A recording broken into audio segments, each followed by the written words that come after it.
Hi, Tony and Jennifer here from Cooking with Immediatos here at Willey Farms in Townsend, Delaware.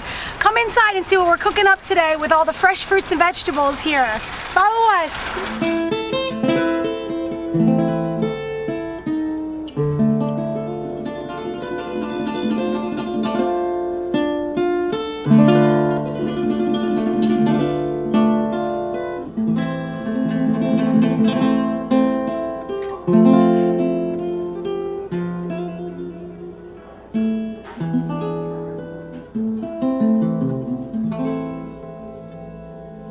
Welcome back, everybody. We're down here at Willey Farms.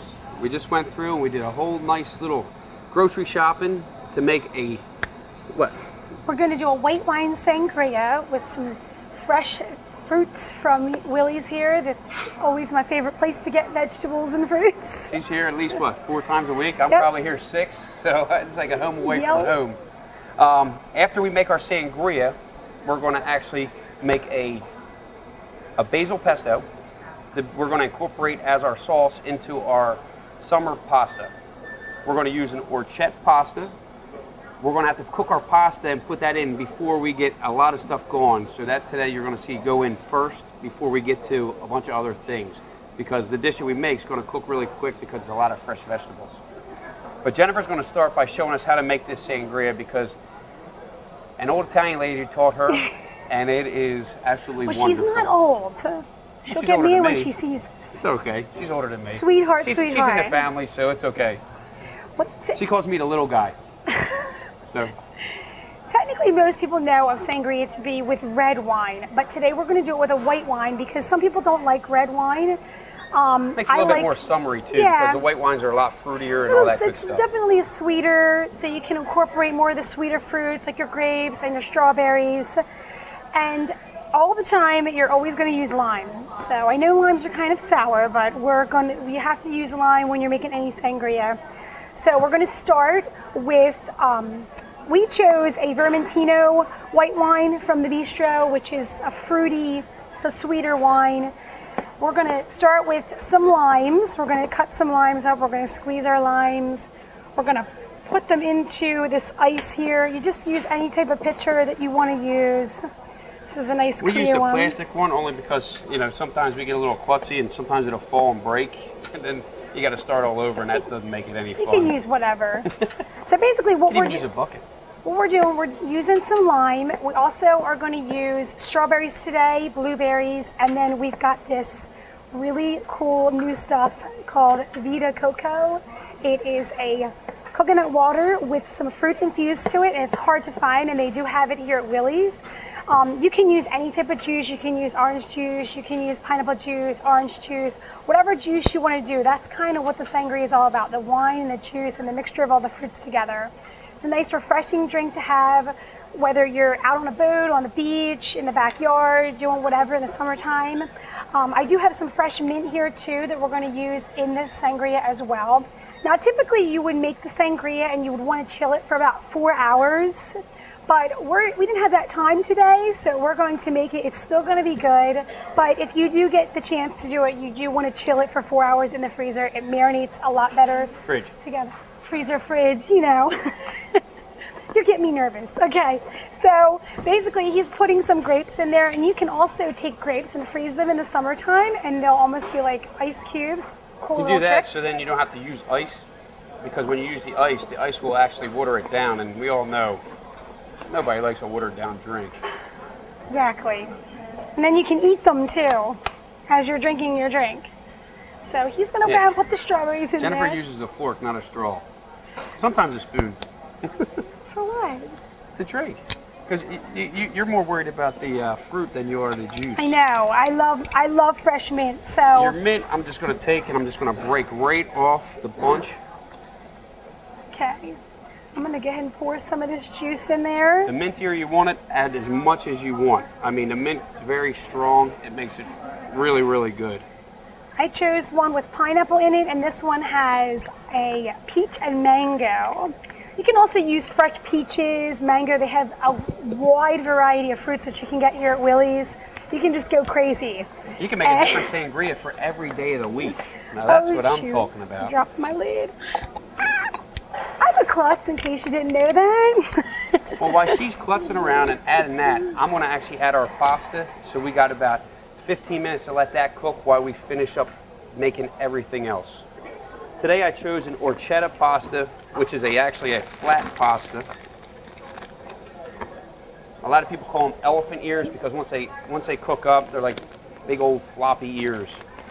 I like it using these only because when you use these with all the vegetables, they're flat and it kind of lays better, and you'll see that once we plate that up.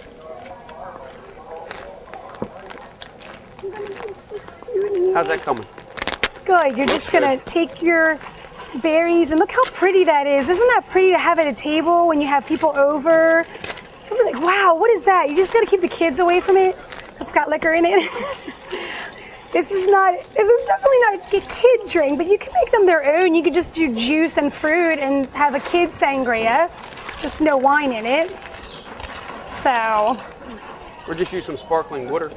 Sparkling water, yeah, whatever floats their boat. I know when I was at my grandparents' house, they always snuck us a little taste. I think that was more to put us to sleep and calm us all down. A little bit of that, little pineapple. And you can really smell that mint. No, the mint normally you wouldn't really do that too much on a traditional sangria, but this we like is to Jennifer sangria. That's what makes it different. I love mojitos, so I like mint, so I'm using mint, and it's gonna be good. I don't know where my lid went. Your lid is It was right over here. So, there we go. So we're just gonna let that chill in our ice with our wine, our juices, and our fruit. I can't wait, and all right, I'm going to move all this stuff out of our way, and then we're going to switch up and bring our basil up, get my processor up here. Now, fresh pesto basil is, I love it. The reason why he keeps calling it basil pesto, that's a traditional pesto. You can do anything. You can do a sun-dried tomato pesto, but typically most pesto has basil, some type of a nut, some type of a cheese, and oil. You're right. Today I'm not going to put a nut in there only because when I'm making this dish, I don't want that extra crunch into it. I do actually have a red basil and the green. Jennifer's sitting here picking the leaves, but I actually like to just break it off and put the whole thing in there because I get all that extra flavor from the stalk as well. Now this one's not going to be green like normal. This one's going to be a little crazy. We know how I like crazy, right? So, for me, there's no right or wrong. It's just a lot. Let's see, we got our extra virgin olive oil. We got off one of the shelves there. Basically, this whole thing is olive oil, basil, garlic, and cheese. So if it's too thick after you add your cheese, add more olive oil. There's no right or wrong. That's why I cook and don't bake, because I can always add more and more. Baking dries stuff out sometimes too. We like the pans. It's good stuff. And I don't add any salt or pepper to this, only because the cheese actually has enough saltiness to it. We did pick up some garlic, but I always cheat and have to cut it before. So for me, I like to add probably about 3 to 4 cloves. And like I said, this processor, this is probably one of my best friends in the kitchen, wouldn't you say? I mean, I use it for everything. You can use it for anything. All right, so let's get that started. This is one of those things, everybody, once you have pesto, we make an Italian sub with pesto on it. Probably can't hear me. But we make an Italian sub with the pesto on it at the shop, and I mean, it's awesome. Especially the second day, it's great. Did you put any of this in there? Not yet. Actually, want to add us a little bit more oil. You want to definitely do the garlic, the olive oil, and the basil first, and then add the cheese. Because if you do the cheese too much, you won't get everything chopped real fine, and it'd be hard to determine. I didn't know it was that loud. There's a bunch of whole pots and pans banging and everything else. So I'm going to pull that off. Okay, add some cheese. Don't be scared. Don't be scared. You want the whole thing? Don't be scared. Oh, at least my half gosh. of it. There we go. Like I said, if it gets too thick, you just add more oil to it. But this is going to be the base of our sauce for our summer pasta, summer vegetable pasta. It seems like it's really time consuming, but it really isn't. Once you get it going, it's good to go. Never have to buy pre-bought again. It's not too thick, it's not too thin. But then when that cooks in, that cheese will start to melt, which will bind to all those vegetables. So I'm going to let that sit there. All right, now we got all of our other vegetables that we need to cut up. All right, you want me to... So I'm going to set this on the side. Do we want to go to cutting my vegetables, or do you want to make our tomato caprese salad? What do you want to do? You want to do a combined? Why don't we do yours, because yours has to saute for a little bit, and then I'll do... Well, where is all yours? What I'm going to do is I'm going to pull all of our vegetables up. Today we're using a red pepper, an eggplant, some zucchini, some squash, and you know we always have to have a little bit of heat with our long hots, and then our red onion. So what we're going to do is we're going to cut these up. We're going to take a quick commercial break, check out Willie's, and then we'll be right back with all this chopped up, and then we'll go to our next step. We'll see you when you come back.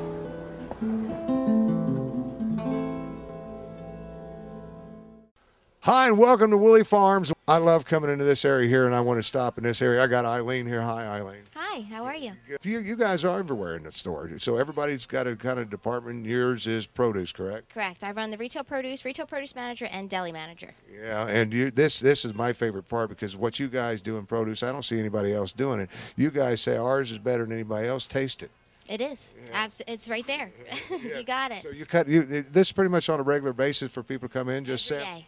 Every day. So come in, just grab and... Absolutely, and we hope you'll try it and purchase it. That's the plan. If you try it, you're going to purchase it, because he's already wanting a watermelon. He's the camera guy. He's picked up a couple pieces and ate it already. But what this is the season. What's the the season right now? Everything's in, or what? No, asparagus is on right now out of Maryland. We get it from Godfrey Farms in Sothersville, Maryland. It's my brother Chris Willie's brother-in-law, and we have North Carolina strawberries, so they're working their way up. And soon spring onions will start, bunch radishes and bunch beets. So it's still a little early, but soon the sky's the limit. Another month. And we get up here into this area, Eileen, I'm telling you, the more I look around Willey Farms, the more amazed I am, because now you guys got all this produce and everything else. I get up here and I'm thinking I'm going to find a little tiny deli. Well, you don't have to go anywhere. You can pick up dinner here. You've got everything, and the desserts and stuff are to die for. Let's talk about, first of all, right there, that chicken pot pie right in the middle of there, that huge. It makes you hungry. That's for sure. It's made from scratch. All our own boneless chicken that we put in there, the fresh topping. It's a fresh pastry topping. It's out of this world. Once you eat it, you're addicted to it. Thing made from scratch. You got a great chef back here doing it, and every day I want people to know you got the deli here. They can come in and get subs and take meats and cheeses and all that kind of stuff. Anything and everything. Not to mention you got flowers too. Yes, we do. Yeah, absolutely. Beautiful flowers. Flower shrubs. It's all here. This is Willey Farms. You've got to stop in, people. Say goodbye to everybody, Eileen. Goodbye, everyone. Come see us.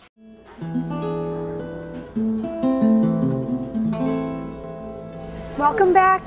We're here. We have our vegetables that we've just chopped up during the break. We have some zucchini, some squash, red onions, eggplant. Tiny long hots. Tiny long hots. Red onion and our red pepper. Our garlic's in our pan. I like to coat the bottom of this pan. Not too much, but I like to get the whole bottom coated, because that's going to be one of the bases of our sauces that's going to follow with our pesto. And then while he's sauteing all of that, getting that all together, because that's going to take a few minutes, I'm going to make a nice fresh caprese salad we make at Immediato's. It is tomatoes, fresh mozzarella, fresh garlic, and basil. Amazing, amazing, so good, nice and light. I just got a log of mozzarella, which they sell here at Willie's. We're going to take the log, we're going to just cut some pieces. Normally when we do it at work, we take the tomato, and it's usually whatever you start with is what you're going to finish with. So if I start with a tomato, my end result's going to be another tomato. So that's how I layer everything. So I am going to start with the tomato. I'm going to take the tomato and I'm going to cut the tomato, a little end off there. I usually eat that, but because I'm on TV, I'm not going to do that right now. I'm like, oh, I eat around the stem. So you want to get the nice red juicy tomato. You're going to cut it, I don't know, half an inch thick, quarter of an inch. I'm going to start with my tomato. I'm going to lay it on my plate. I'm going to take a piece of cheese, and then I'm just going to kind of go down the line with this cheese. This is also a really nice, pretty looking salad that you can have on display if you're having a party or just coming over, that kind of a thing. Just going to keep cutting down my tomato here. And he's sauteing everything up over there. It does take a few minutes to saute the vegetables, about, I'd say, what, 15, 20 minutes to get everything going? Yeah, at least. I mean, what you want to do is you want to get that, you want them to start actually releasing all their flavors. And just let the, and then you'll start to smell that good aroma. We already have some garlic that we chopped up earlier. Now, you don't want to go too crazy on the garlic, but you just want to kind of coat it. I mean, I put it on there, but the real... Don't let her kid you. It's just that this is a good amount of garlic. It's good. We want everyone to still want to talk to us in 10 minutes. And then you're just going to take your basil. You don't want to like demolish the basil. You just kind of want to get it into like strips, tiny strips. And you're going to try and put it on the top here. And then you have, this is actually something at Christmas time I like to make too, because it's got the red and the green in it. So it's very springy and summery, but it's also very Christmassy. So you can definitely do that as well. And we're going to take a little olive oil. I think I have to use this, so I got to be real careful. You don't want to have a whole lot, so I'm going to try and use my fingers here and just kind of drizzle on. Now, we actually don't have any balsamic glaze here today. We forgot to bring that to Willie's with us, and I'm not sure if they have balsamic glaze, but I would drizzle a little bit of balsamic glaze. We might have it when we go to our table.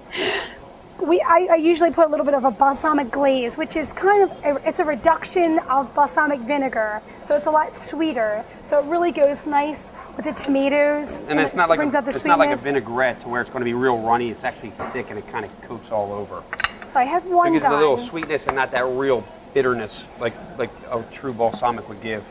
I'm going to make another one too, because this usually is a fan favorite. People really enjoy the caprese salad as well. I think we got about eight friends that may be sitting down with us. So, you know, put one on either side, nice narrow table, put that on either side, and we'll put our nice pasta in the center. We'll drink some sangria, have some good food. That's how we do it at our table. It's all about having fun. Definitely. I don't say that enough, right? I'm gonna have to get some more basil. All right. This is a nice combination. I mean, look, see how festive color that is?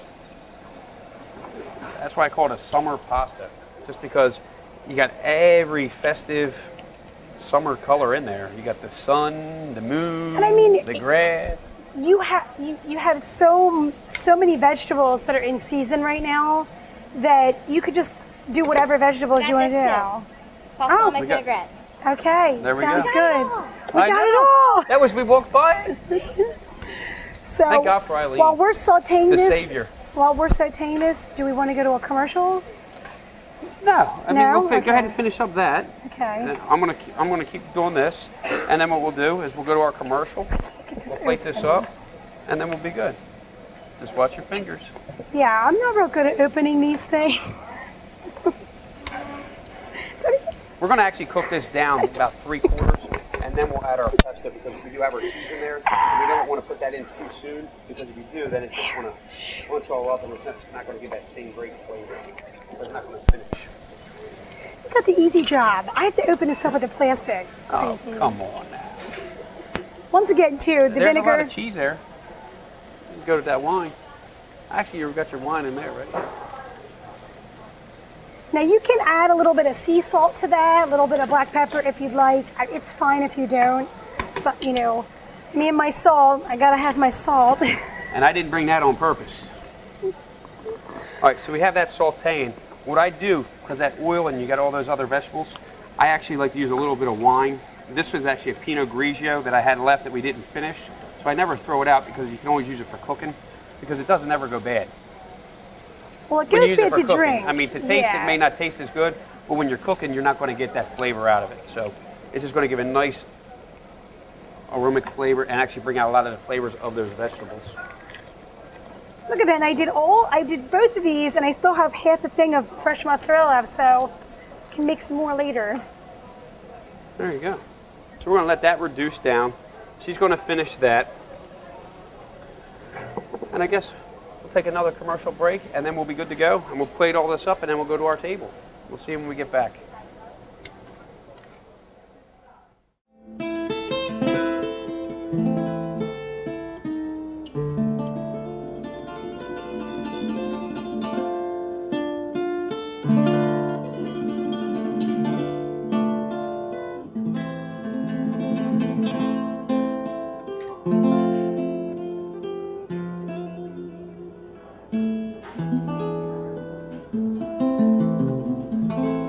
All right, so here we've reduced that all down. We're going to add our pesto to that. Like I said, our vegetables are al dente. I don't like to take them too far because they will continue to cook. But there's all that. Look at that. I mean, that pesto. Look at it. It's amazing. And see how that just thickens right on up? Oh yeah, I can't wait to eat that. All right, our orchetta I already pulled out. It's in our pans waiting to be topped. So now you see like that. It's a nice sauce. But see the contact of both the red and the green. Man, I like that. All right.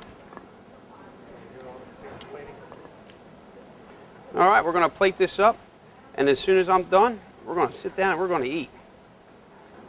So I'll see you back in 1 sec.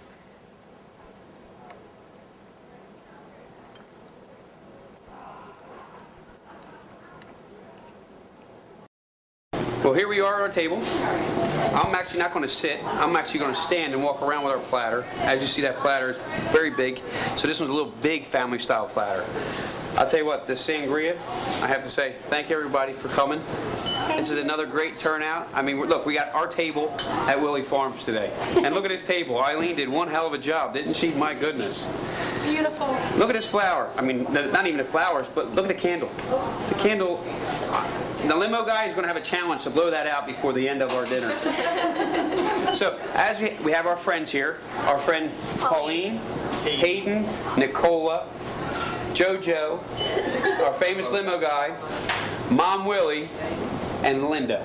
And you know my wife Jennifer and myself. So thanks for coming out, guys. Cheers, cheers, chin, chin. Chin, chin. Thank you. Hi, I'm Ruth Smith from Smyrna. Hi, Ruth Smith. How are you? I've known Irene for over 50 years, and this is like a homecoming. There you go. Thank God. Well, I'm glad you're with us. So long, everybody. God bless you. Look at that.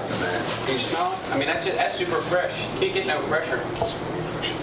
We could actually start passing the tomato capreses around too if you wanted to. We got the bowls and the plates, so depending on what you would like.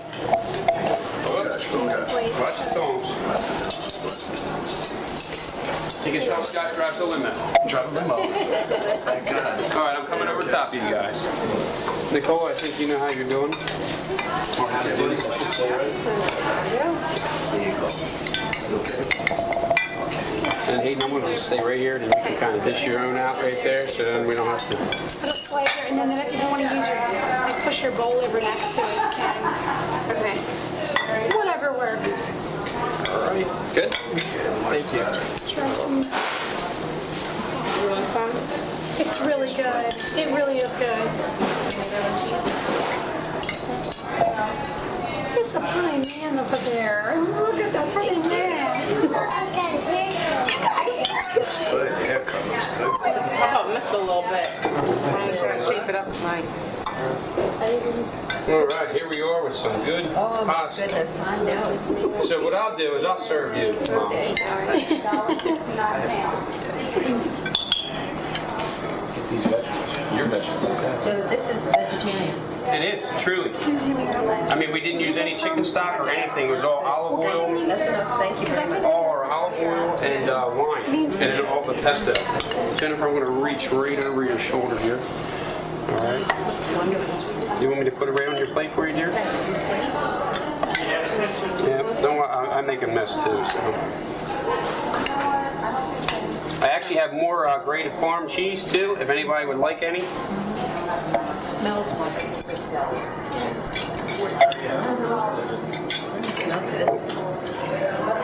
I tell you, it's when you use all those fresh vegetables, it's amazing. Even the herbs and all that good stuff. I know, I have my plate right here too.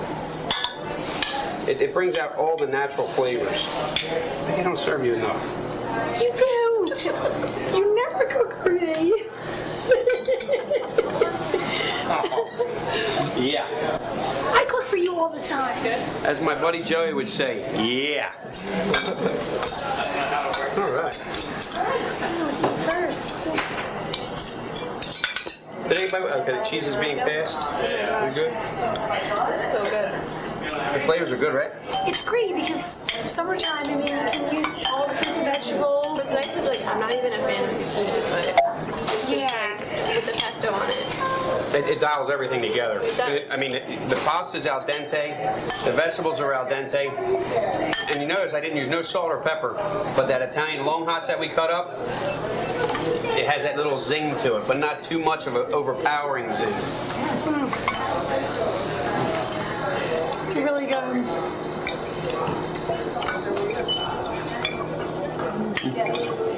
Yeah. That pesto is so good. See, the pesto with the vegetables. It's good.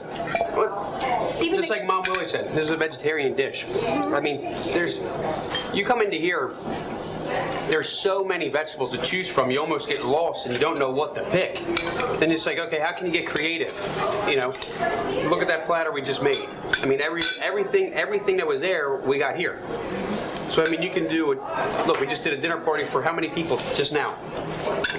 Nice, easy, and actually, what, in 30 minutes? And we cooked everything, and we're sitting down eating. And we had a nice drink. And you don't have to go out and get chicken or meat. I mean, you could add chicken to it if you wanted to, but I mean, everyone has food allergies nowadays, gluten-free, and they're vegetarian, vegan. If you didn't even want to use this pasta, you can use a spaghetti squash. Roast that in the oven with some olive oil, and then just take your knife and scrape it all out onto a platter. A little olive oil and garlic, and then toss it right in, and then that's going to give you your imitation of spaghetti. I mean, there's so many different things you can do today that are just so fun and creative with vegetables, but there's so many people that don't know how to do it. All right, well, thank you very much, everybody. Hope everybody enjoyed, and we'll see you the next time. Come into the bistro and enjoy. Remember, our table is always your table, anywhere we go. See you next time.